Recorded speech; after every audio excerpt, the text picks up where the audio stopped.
Hello everyone and welcome to a new video on the Ultimate Fishing International channel. And not only welcome to a new video, but also welcome to Brittany. At the moment we're in the south of Brittany doing the first saltwater video. We just released a trout video and it's something quite special and quite interesting. I'm from the Netherlands myself, and in the Netherlands the bass fishing, sea bass fishing, like in many parts of the world, is very different from many of the spots here. Like in the UK, like in Germany, we fish heavier jig heads, longer rods, heavy leaders.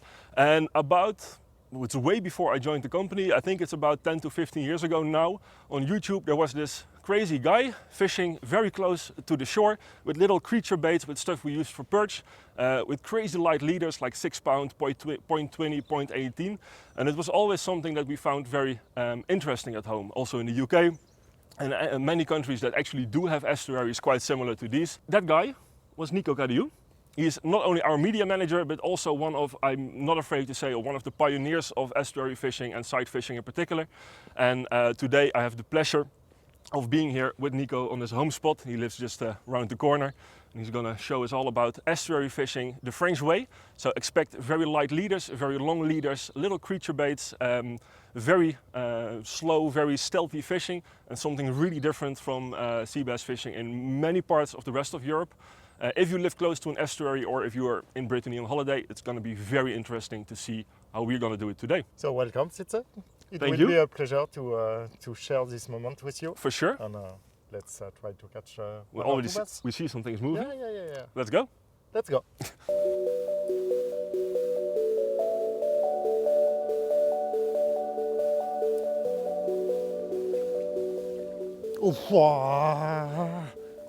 Yep. I see. Bass? Yeah. Sure. A nice one as well, I think. Yes. They are 55 to 65 in this place. It's the average size that you get there. Yes. Yeah. 80% of time. Would have been a nice start to the morning. Yeah. It's amazing how close they get to the shore.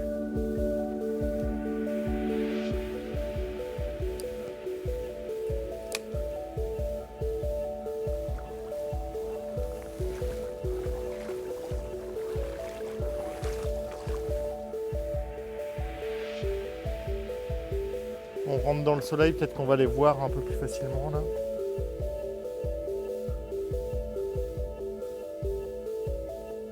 This place is very shallow water. Yeah. We have maybe 15 minutes to fish, and it will be too low. But we have to find some active fish near the border. Sometimes you can see it moving or hear it when eating a crab or something like that. So we have to find one or two. So it's a little bit later on in the day. Or in the morning, we fished for an hour now. And we've come to a spot where as Nico just explained, it's extremely shallow. And I'm fishing something I am very familiar with, but I've never used on the salt water. On the other hand, in Brittany and many other places with estuary fishing like this, it's really popular. I'm fishing a 10 pound leader at the moment, 0.28, which for some people might sound already very thin. But with the conditions now and a light like a 2 gram, 3 gram lure like this, it's a bit too thick. So I'm going to switch to 7 pound, which is 0.23. I'm going to make it very long, not only not to spook the fish, but also if you set the hook on the light line, you don't break it. If you would go your average, like your 70, 80 centimeter, with those diameters, every hook set you will crack them off. So go very long, 6 meters or even more. And with the light lures, that doesn't spook the fish as quickly. So we don't have much time on the spot, so I'm going to really quickly change the leader and hopefully see you soon with a nice fish.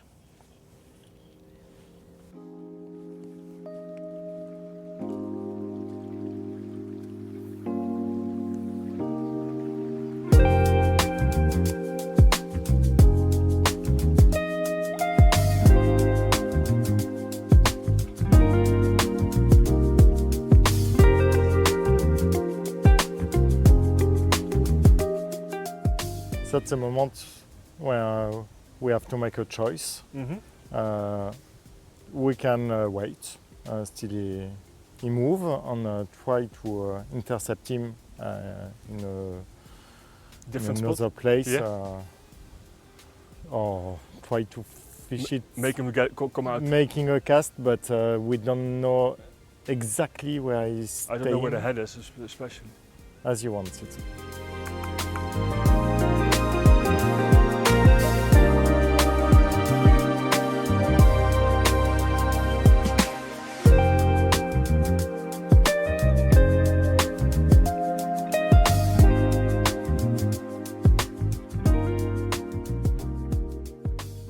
Right, so we changed spot. Yeah. It's I'm not sure how much the camera sees at this part, but we'll make some nice videos later on. Absolutely amazing spot. Yeah. It's still the same estuary system as the river where we started this morning. Yes. And we thought it was a nice moment to discuss a little bit about the lures. Okay. Especially because for many people outside of Brittany, and even in Brittany maybe, you fish quite different to other people. Yeah. Creature baits play a very big part in your fishing. Yeah. 50%. 50% of your fishing here is creature bait fishing. And it's not just talking about sight fishing, but no. Even blind fishing. Blind fishing as well. Yeah. So obviously, especially in the UK, but all over Europe, the sleeper craw, it's a very new bait. It's what's now 3-4 years? 3 years, or maybe 4. Maybe 4. It's a relatively new bait. Obviously, everyone knows it's a very easy bait because it's like the sleeper family. You buy one pack, no hooks, it's complete. In my opinion, it's the main part of the success story. Yeah. And it's very hard to break. It always stands nice in the water. Yeah. But like we said in the intro, you've been doing creature bait fishing for 15 years, maybe even more. Yes. There were no sleeper craws? No, not at all. What did you do? Yeah, but I used bottle shrimp. Yeah, like the mega bass. Yeah, like this one. This one is very classical, in my opinion. Rigged on Veggie 36. Yeah, the Violence head from Decoy. Violence jigged, yes, on a Texas hook. What weights are we talking about? Between 0.9 and 5 grams. Very light stuff. Very light stuff. Yeah. And that's also for your blind fishing. Yes, for blind I can go heavier, up to 10 grams. Yeah. 14 in very strong currents. Some of the conditions, but still you would still stick with the crawl, maybe maybe the one size bigger, the 4-inch.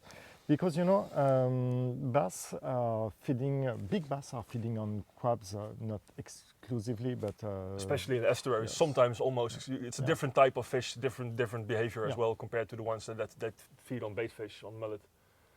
So creature baits are very important. Yes. It's a basis. It's the basis in these estuaries, but all estuaries basically, because we've been actually, well, this video is taped on the end of the season, but we've been in the UK together a couple of weeks ago, fished, it's not like this, but a very nice estuary. Yeah. There as well. Full of crabs, shrimps. It's the funny thing that not many people fish the creature bait style like this. No, bass are feeding on crabs and shrimps, sometimes on fish, and everybody is fishing with fish imitations, classical lures. We as well, it works. It has a very important spot in your box, but there's much more. Yeah. If you want to catch the big ones, some of them are eating 90% of crabs. So if you stick, have to. So if you stick with your your average bait fish presentation, either soft bait or hard bait, you can only catch those 10% of the time. Yeah. And you miss 90% of the feeding window that you have. So basically, you're robbing yourself of the opportunity to catch the big fish. I'm very familiar with these type of lures. Small rubber jigs. But I've never used them until this morning for sea bass. Okay. On salt water. And this is something that, especially in this area of France, it's very, very popular. Yeah, I'm not good with this kind of lure, personally. At least you're honest. Yeah, I am. But I have one of my best friends, fishing friends. They use it with high efficiency. Yeah. I saw plenty of big bass caught with this lure, not by me, but by my friends. It's a classical. Because the funny thing is with this, obviously, especially with sight fishing, if you're casting at the fish, you're too late. Yeah. They will scare. And with some baits, I mean, the sleeper craw, it's quite heavy for sight fishing, but it still fishes when you're not moving it, so it will always stay like this. Yeah. But if you fish this and you don't move it, you can still pick it up, but it doesn't have really the action. And the funny thing is, if you have to cast 2 meters in front of the fish, and if there's a little bit of wind or current, it just sits on the bottom, and everything still is a bit moving, a bit in action. So it's a really interesting thing. The drop is very slow. Yeah, because the extra resistance underwater, so it doesn't sink as fast. So the fish can see your lure. A lot of time for them to pick them up. I think this is your other The last part of the top 3, it's classical. All over Europe is the classical one. Yeah. Fished not weedless or weightless, well weedless, but not on an offset hook, on an offset jig head. Yeah. And same dragging through the mud, Yes, side casting, blind fishing. classical slow action, but you can do small jerks, pauses. Yeah. When the fish are moving, I used to do side fishing, not only, but I do use it. And when I'm side fishing, you can spot fish that are not moving, and you may use something like a rubber jig, something like that. But when they are moving, it's more efficient, in my opinion, to do it with a So for passive fish, you would use a creature bait, or maybe even the bottle shrimp or the skirted jig. And then if you see cruising fish that are moving at speed, you would go with like the X-Layer or something like that. That's very interesting. And then something else that is, especially from a Dutch perspective, but also in the UK, we usually are used to fish between 16 and 25 pound leaders on average. We go 70, 80 centimeters. I've been with the company for a couple of years now, and I've noticed that it's not the same thing here, even in France in general, but especially in the estuaries. Sometimes you fish, well, now it's not on your reel, but it's an exception, very long and very thin. So what would you consider your average leader diameter for both your blind fishing, your side fishing, and the length? And can you explain to the guys at home the reasoning behind fishing this long and this thin? Let's start with the reason. I think we are targeting big bass, old bass, more than 10 years bass. I mean, a 70 centimeter bass is between 15 to maybe even 20 plus. If you have an 80, it's over 20 years. So they used to see lures. They are survivors. They know our catalog. They can dream all the catalog. They survive to all the nets, trawlers, lures, and so on. Seals, dolphins, everything. For a very long time. Smart fish.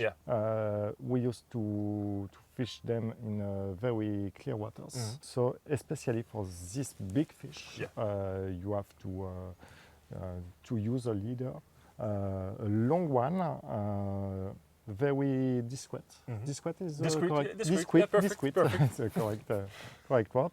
Long and thin one. So my average line is around 10 pounds. Yeah, it's 0.28 with Nidlon. It can start at 6 pounds on very special conditions, clear water, shallow water, sunny days like today. And I can go up to 16 maximum in strong currents. And I used to have 3 to 5 meters long leaders. And that's because of, especially with the thin line, obviously, like I explained earlier when I was switching my leaders, if you go your average 80 centimeters and you go 6 pounds and you have a nice hook set, there's no stretch, you need a bit of the stretch. But do you also think it sits nicer in the water? It's a little bit more incognito, discreet, like you said, with the green line? Or in my opinion, it's not the main reason. You need at least 2 or 3 meters for discretion, but when I put 5, sometimes 6 meters, it's because I need some elasticity. Especially with the weedless hook, you need to set the hook. You can't just give it a big hook set, but you have to find the balance, obviously. Same as with the rods. Like at home, we like 9 feet, even 10 feet or longer. In the UK, other countries for sea bass, it's quite normal to fish 10 to 40 grams. And here you use what I would call a toothpick, like a little stick. What's your favorite rod for these type of conditions, with those type of lines? Because obviously if you use a 40 gram rod with 6 pound line, you'll break, even with 6 meters, it will be very difficult to fish it. When I go for Finesse style, it's a 7.3 rod, the most classical. Yeah, it's the injections, the 7.3. Medium. Yes, and when I go for blind applications, it's more around 8.2. So the 82 long cast Finesse, those type of rods. For example.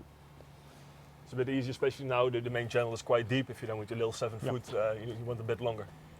I use short rods because in the main case, I have to cast like that. Little. It's impossible to do that with a 9. No. If you cast overhand, you're not accurate enough to make little pitches and little flicks when you see them.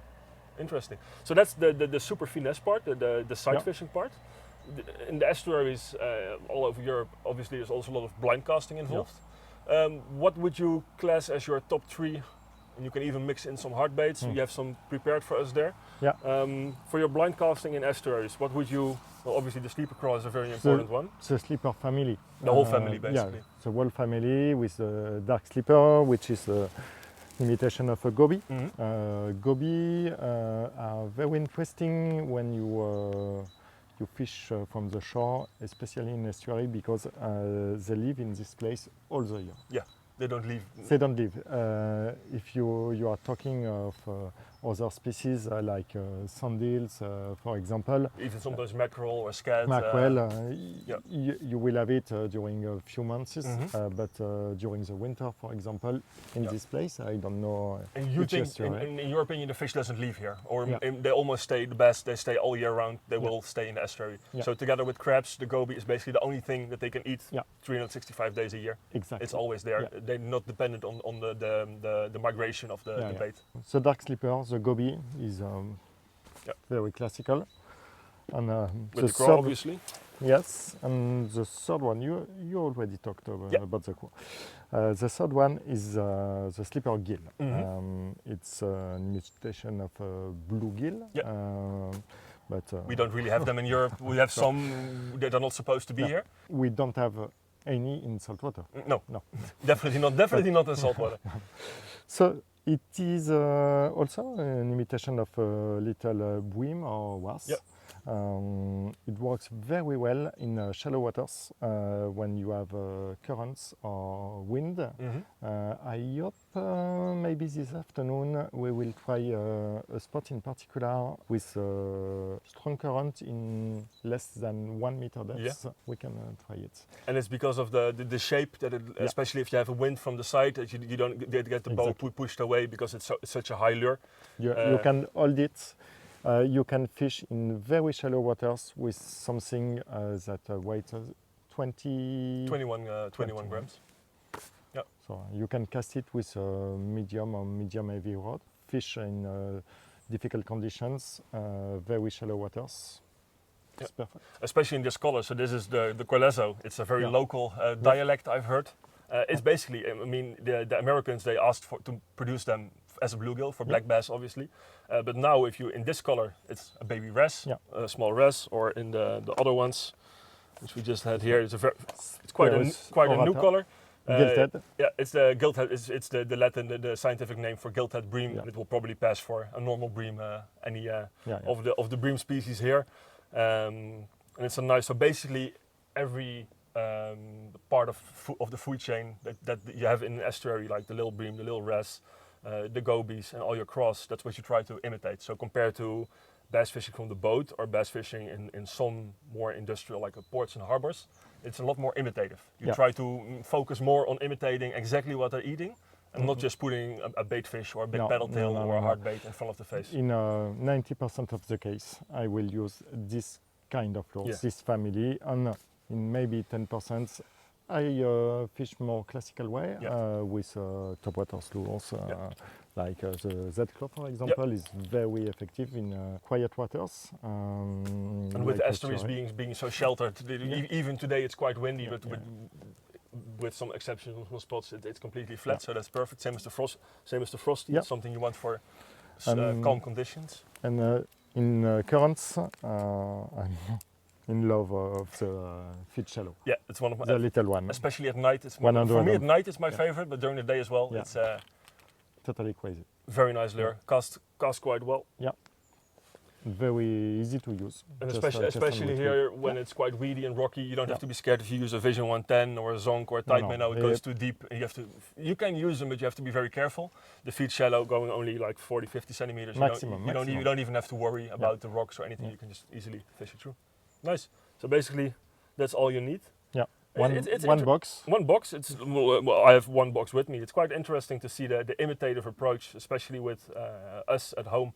We are usually very focused on the baitfish type pattern. But it's not a wrong way.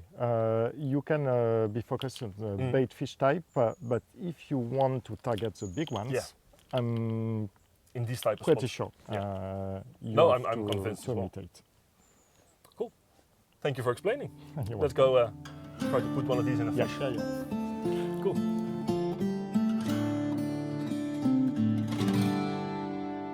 New spot, New spot, totally different. very different from Yeah. this morning. We are in a small part, small leg of the estuary. You have a little tributary in the end of this leg. Yeah. This is a place where I used to do sight fishing, but because of the wind, it may be difficult. We will try, but I think we will go on blind. Yeah. This is a good spot when the tide is coming up, because fish are cruising and often they stop in this area because you have many mud over there, and this is the first rocks, not many Some rocks, oysters, but a little bit oysters, of yeah. rocks, and they used to stop for a few minutes in this place before. So basically, continuing to the channel is all the water that's left, Yeah. and the fish they cruise very fast. Yes. Basically moving from place A to place B. And this is one of the spots. On the meantime, when they are cruising, they just stop to have a little bit of a bite, little holding spot. Exactly. Very interesting. So we have to focus in the rock place, to rock place over there, Yeah. on here. And that's the whole section, 100 Yeah. meters. That's it. Yes. Okay. We have to insist to get focused on this area, Yeah. try different things. And You're with the small creature bait. yeah. That's something you would use very light, not sleeper well, crawl makes too we- much noise. We have to Switch a little to bit, try obviously. Yeah. and to be patient because sometimes you can't fish anything during 1 hour, and you may catch 3 in 10 minutes.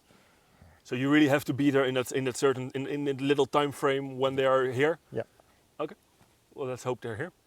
Okay, let's go. Let's go. I'll switch to something a little bit lighter, and Okay, we'll make it as you happen. want. I don't think the 28 gram. No, 28, no. But when the current will be stronger, your Sleeper gill. slipper gill will be interesting.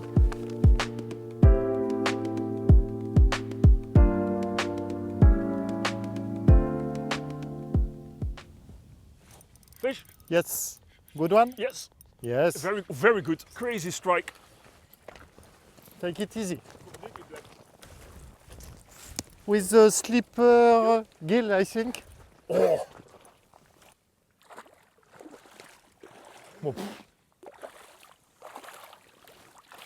Totally nailed.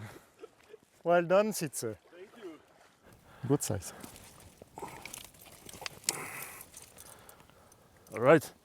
Finally, my first ever French estuary bass. And not a half bad one either to begin with. It's also on a new lure for me, the sleeper gill. Something my coworkers like to make fun of, that I never catch fish on them. But it's partly because of the difference between the Dutch waters and the French waters. I couldn't miss it and I couldn't lose it either. Still on 12 pounds, so very typical for the French waters for Brittany. Completely black. It's the fish, it's a very traditional spot, traditional technique. Very cool fish, very happy with it. And a very good size as well. That's a 60. Right, let's put her back and thank her. Okay. Yeah. There we go.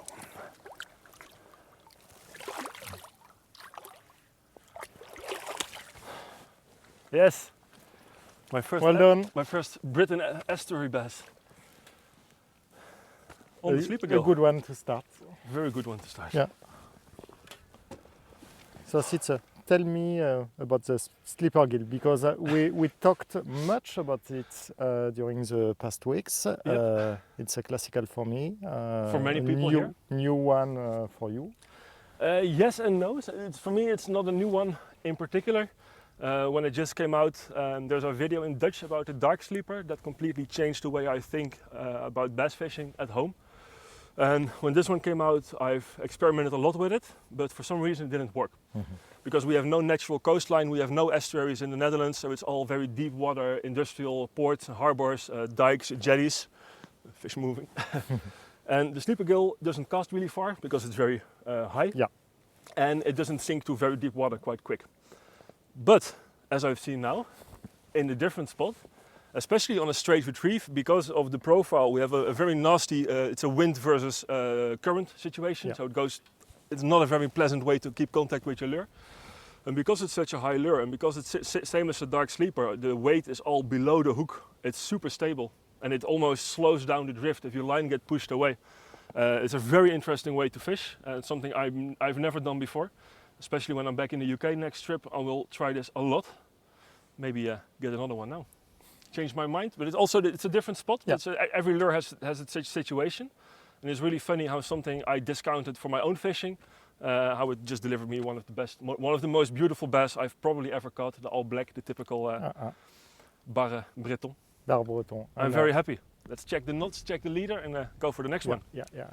And in my opinion, the fall and winter season is the good time of the year for the sleeper gill, because it's a big profile. They like bigger bait. Yeah. In this kind of place, I caught many good bass. Is it maybe also because that time of year that the bream, they start to migrate, they move more? I don't know exactly why, but it's a big, I've noticed it's a big profile. Yeah, they like a big bait in end of the season. So perfect. On to the next.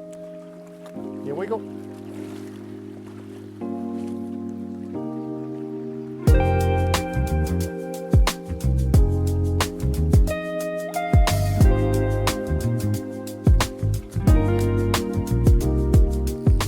Cast on the sleeper gill.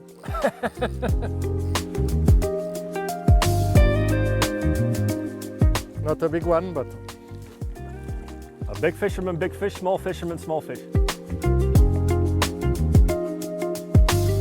Caught on the special local Corlazo color. Ah.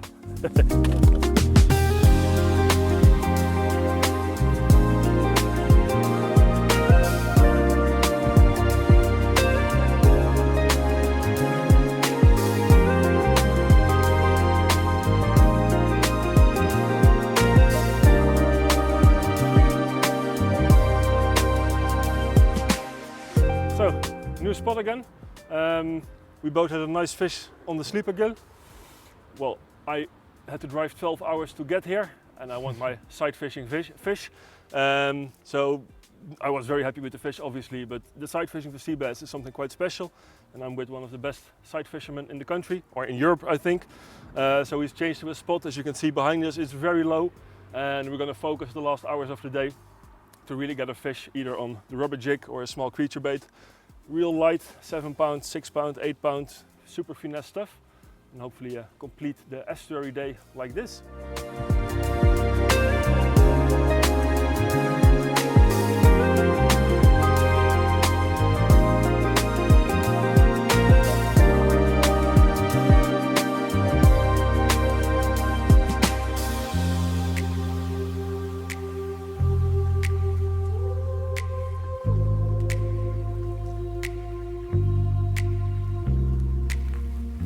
Not sure, but let's try.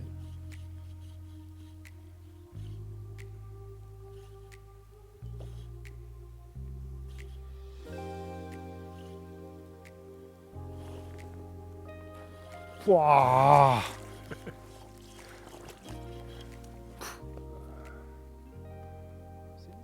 Yeah. Regarde. Là.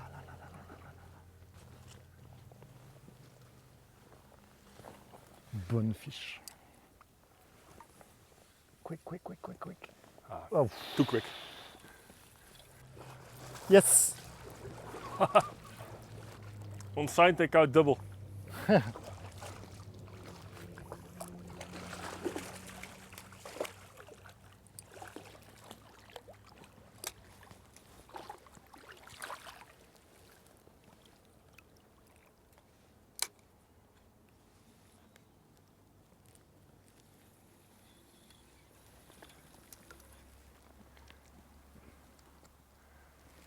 Awesome. Yeah. Little bottle shrimp. Yeah.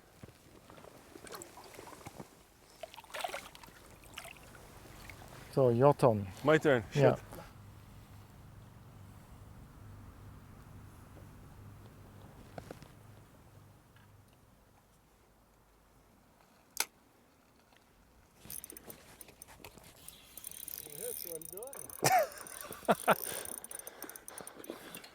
Oh yeah, 7 pounds, be careful.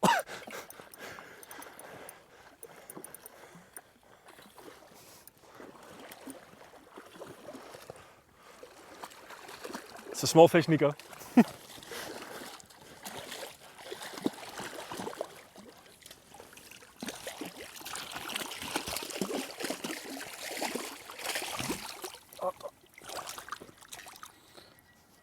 Probably one of my first ever sight fished bass. Very nice little fat fish. Really cool. On in almost the whole world, it's a perch or a black bass lure. But if you're in a nice estuary, it's a really good sea bass lure. Very happy with my sight fished bass.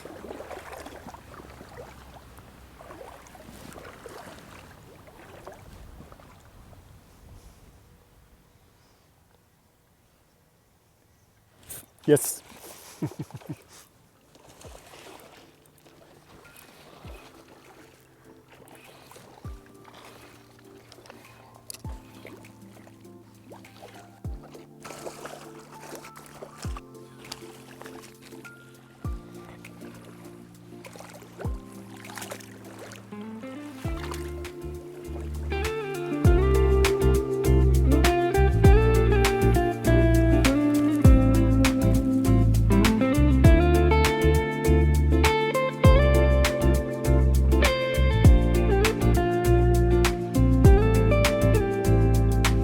Right, the day is done for us. We A good day. good day. Yeah. Covered in mud. Yeah. Quite tired. Well, we wanted to show estuary fishing, and I think we showed all aspects. We had fish blind casting with the sleeper gills. Yeah. One very nice fish. You had a nice fish. And then sight something that makes fishing. me very, very happy that I managed to catch my first bass on site with the Congratulations. jig. Yeah. And you gave a little masterclass as well.